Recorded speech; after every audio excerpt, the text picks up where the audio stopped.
Okay guys, it's Tiffany again with Muddy Mascara. I'm going to show y'all what I did yesterday. I went out to the garden and pulled all the onions up out of my onion bed.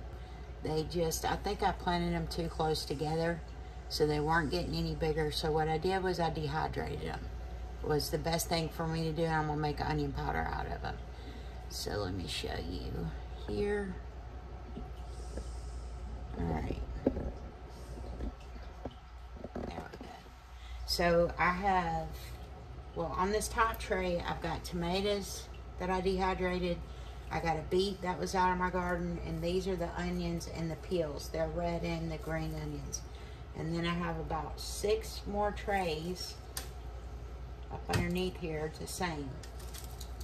So with the beets, I was going to show y'all some of the beets. I add the beets to this jar right here. And usually I do the leaves, but those leaves were not the best. But anyways, I add them to this jar, and once, I think I've already sealed this jar. Once I get so many in there, you can get the capsules and grind this down and make you a beet capsule.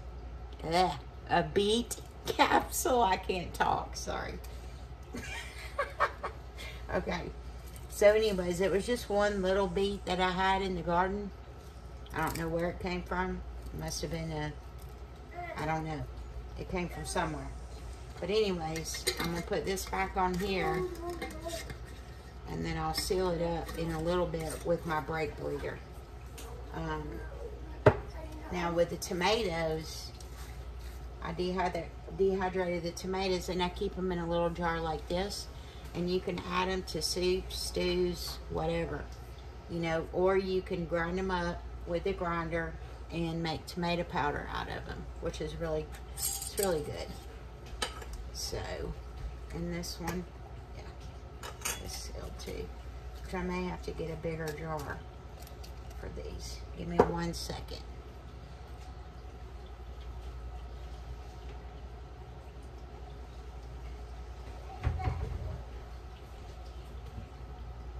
Okay, I'm back. I had to get a jar. I save all these jars for different things. But anyways, I'm just going to add these tomatoes just like this in this one.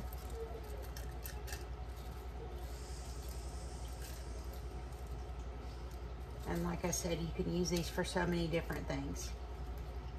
I mean, you can rehydrate them if you need to with some water, but they're really good in soups and stews. So, but anyways, sometimes I save the onion green parts. We have a lot of baby jars, thanks to Micah. Anyways, and like I said, I save everything. But these for little onions, if you need them in a soup or stew, and then I will grind them up. You can see the purple ones down here on the bottom. So, and grind them up into onion powder, which is so intense. It's so much better than the onion powder you get from the store. So and this is my onion grinder. So I just put everything inside here, just like so.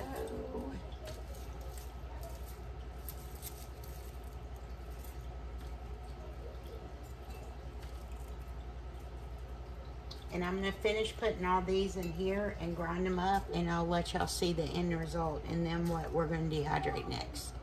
I'll be right back. Okay, I'm back. And I got it done. But let me show you guys something here. Alright. So that was about 6 trays. So you can see the purple in there. Purple onions. The green tops, and then the white onions right here, okay? And I put them in this type of jar. Now, I'm going to show you guys how I seal my jars without any electricity. I got this for an off-grid situation, or no power, whatever the case may be. And you may have one at your home, I don't know, already. But you're going to need a lid and a ring. Your jar Oh, I forgot the cap. Hold on one second. It would help if I was a little more prepared. Okay, so you've got your jar, you've got your lid, and this is a one that I've canned with. So we're going to make sure, see if there's no holes in it. You're going to need your top for a wide mouth, because this is a wide mouth jar. Here's a small mouth one. And this is a brake bleeder kit. Okay? So, we're going to take this off. And this is all that I use this for, is doing my jars like this. Okay? So we are going to put this into here, just like so. And you can find these on Amazon, these brake bleeder kits, or at least you used to could. I've had this for probably, I've been doing this for a long time. Probably a lot longer than I want to admit. So, can y'all see that? Okay. All right. So your lid, you're going to just put it on the top. And because I did powder, I am going to, powder sometimes will not seal with a brake bleeder. So I'm going to wipe off my top with a clean paper towel. See, I had some residue on it. So,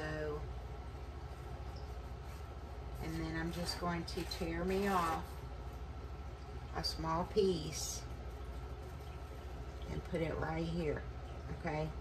That way, your powder, as you're sucking the air out of it, doesn't come up and fault the seal, all right?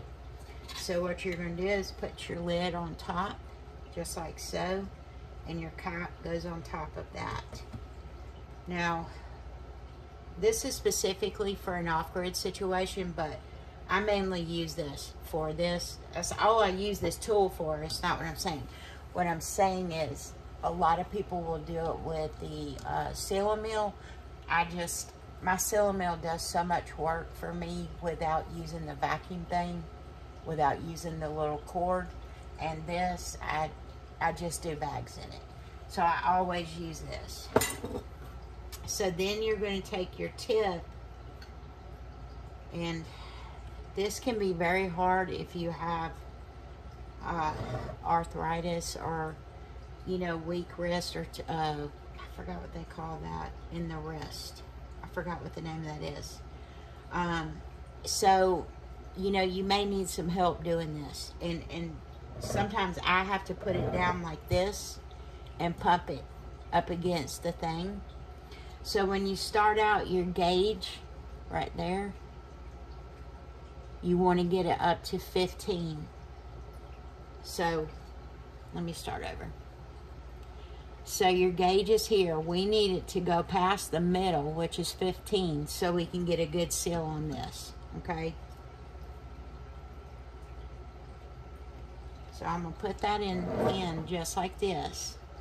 And then I'm just going to keep pumping my brake bleeder. And it's going to take a minute because you're sucking all the air out of that. And see, I have to put it down on the counter because you got to hold the tube in there. Okay? So if y'all can see that, I can't figure out where my camera is. One day I'll figure this out.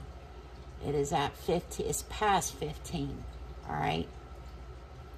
So once it gets past 15, I'm gonna lay it over here to the side, and then you're just gonna pull that off, and you can actually hear the seal, the actual suction of the air come off. And then you're gonna take your lid off, and look. It's not going to come off. So, then I'm going to put my ring on it. and label it when I get done. See, there's no clickety click in there. All right. So let me turn this up a little bit towards me. All right. So the thing about it is it doesn't matter whether, I mean, you could have electricity or not. You could be running, we have a cabin that we run it completely off solar, okay? And once, you know, when we're sealing, let's just say that you're in an off-grid situation or whatever, and you've got the jars and you're harvesting out of your garden, then you would be able to seal, because you can sun dry stuff. You don't have to have a dehydrator either.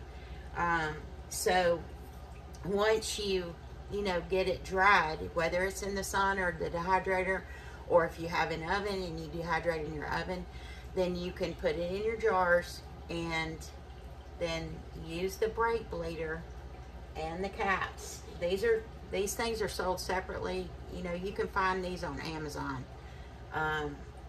Like, I don't promote this, I just use it, and I'm just telling you where it is, that you can find it. But it's something to have in your arsenal if you are doing that type of, you know, preparedness, because it will come in a pinch to seal up a jar when you can't or don't have the electricity seal it up, especially with dry goods.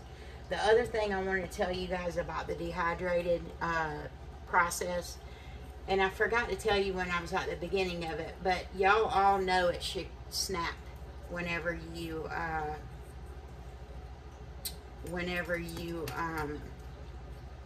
first, you know, crack the tomato or whatever it is you're dehydrating. You know it should crack. But anyways, once you get it in the jar and you start turning it, and it's gonna stick a little bit to my paper towel, but you have to do that in order to seal it. But anyways, if it clumps up, it's not dry all the way, okay? And it doesn't mean just give it up and throw it in the garbage can. Put it back on the dehydrator, shred it up or grate it up, and let it dry a little bit longer, and then check it again. But this is a really good way to save your harvest. I mean, like I said, my onions didn't do what I thought they were going to do. I've never grown them before, and the bulbs just didn't get big. I mean, they look like about that big scallions, okay? They were pitiful. And this brake bleeder will come in handy with no power, off-grid. And these, there is a wide mouth cap. Let me show you. And a small mouth cap, okay? And the last time I looked, these were, I don't know if they're still on there or not, but it took me several months to get a hold of these. Several months, because they were out of them. So, but they are made by Food Saver, okay? And they're real easy to use. And some of you may have a Food Saver that came with that. So that's perfect, you know. But I mean, you can do like on this is the type of cap you might get on a jelly jar. And same thing, you know. Put your lid down over it, vacuum it out. Not so sure. Wait a minute. I might need to back that up. You may not be able to do it with this. With this one. I might need to retract that. But definitely the smallmouth lids. I'll show you on the smallmouth just to be on this. Show you one more time. So you're going to put your smallmouth cap, your lids on it, over the top. And push it down like this, okay? And remember, you want to get that over here after 15, okay? Very important. So, let me see if I can do this without putting it on the ground, because it is a workout to try to get it over 15, y'all. It's not, you know, if you do about 20 of these jars, your forearm's going to be like a rock. All right, so it's over the 15. All right. Now listen. I'm gonna pull this up so y'all can kind of listen. You hear that? It's like a sound. Then you're gonna take your top off. Boom. You got a seal on it. It's fine. If you want to, you can put an oxygen absorber in here, but this stuff is dry. I've never had any problems with this unless your jar is not dry or your product is not dry. Okay? So, and I save a lot of stuff in baby jars like this, and I wish they made one this tiny, would be perfect. So, and I'm gonna see if it'll work with this. Nope, it's not gonna work with that. Nope. So these jars right here, it's not gonna work with. So if you have to hold it in here for just a little bit till you can get you another jar, till you can get you a ball jar or whatever to transfer it in, then you can seal it. But these beets, y'all, if y'all go grow beets and don't like the taste of them, like I do, I don't particularly care for the taste of them. We just take ours and harvest them, dry them out, put them in this jar, and you can get those clear capsules on Amazon. You can look them up. It's called clear capsules. I have an Amazon account, but I don't have all that stuff set up for y'all to click on links and all that. But anyways, you can grind this down to a fine powder, put it into the capsule, and then, take one a day. Beets are so good for you. They taste like dirt to me. It doesn't matter how much I wash them. I can't hardly eat them. I'm going to plant this coming year the yellowy orange beets. They say those are a little bit sweeter, but whoo, this is like eating dirt for me. So we all have things we like and we all have things we don't like. But anyways, guys, that's just a little, a little video to let y'all know something that if you're trying to prepare and trying to get things that you may need in the future, like, just different things. Mr. C and I have been doing this for about 20 years now. And we've had to go from step by step by step. Our solar system was one battery every 2 paychecks. You know what I'm saying? So it's just little things that you may come across watching somebody else's channel or video, like, oh, I might need that in my pantry, because this stays in my pantry, so I know where it is and when I can use it. Another thing, I've been watching one of the YouTubers that's got a sun oven, and I am bound and determined to get a sun oven. I cook out of cast iron. I can outside. We do grilling. We smoke a lot of food, and I cook outside in the cast iron. I don't have a fire pit, but I have the propane little cylinder things that you can cook on. And it's those things that you need to continue to add, just in case. You think about it, if there is, a time where you're in a blackout situation, different things you might be in the middle of doing and the power goes off, and you're trying to seal a jar with dehydrated food in it with a sealing mill that's plugged into the wall, guess what? You're not going to be able to do it. And there's a potential that you could lose what's inside the jar. So it might be a good idea for you guys to check one of these out. They're not that much. Back when I bought it, I think it was like $20 maybe. And I'd have to go back and check the price on it. But it's definitely worth something having, So,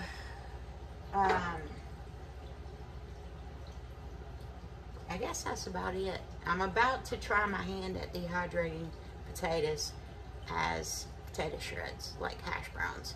So if that works out, I will make another video for y'all. And of course, we got lots of stuff out of the garden that I got to take care of too. Anyways, y'all have a good day. Be safe. keep prepping, stay prepared, and if you like the video, hit the like button, leave me a comment, let me know if you got any ideas, you know, a different, something else I may not be thinking of, just let me know. Anyways, and if you really like it, subscribe to the channel. I'm trying to get as many videos out as I can, but I'm still learning how to edit. Whew, that's hard. Anyways, y'all have a good day. Love you. Thank you.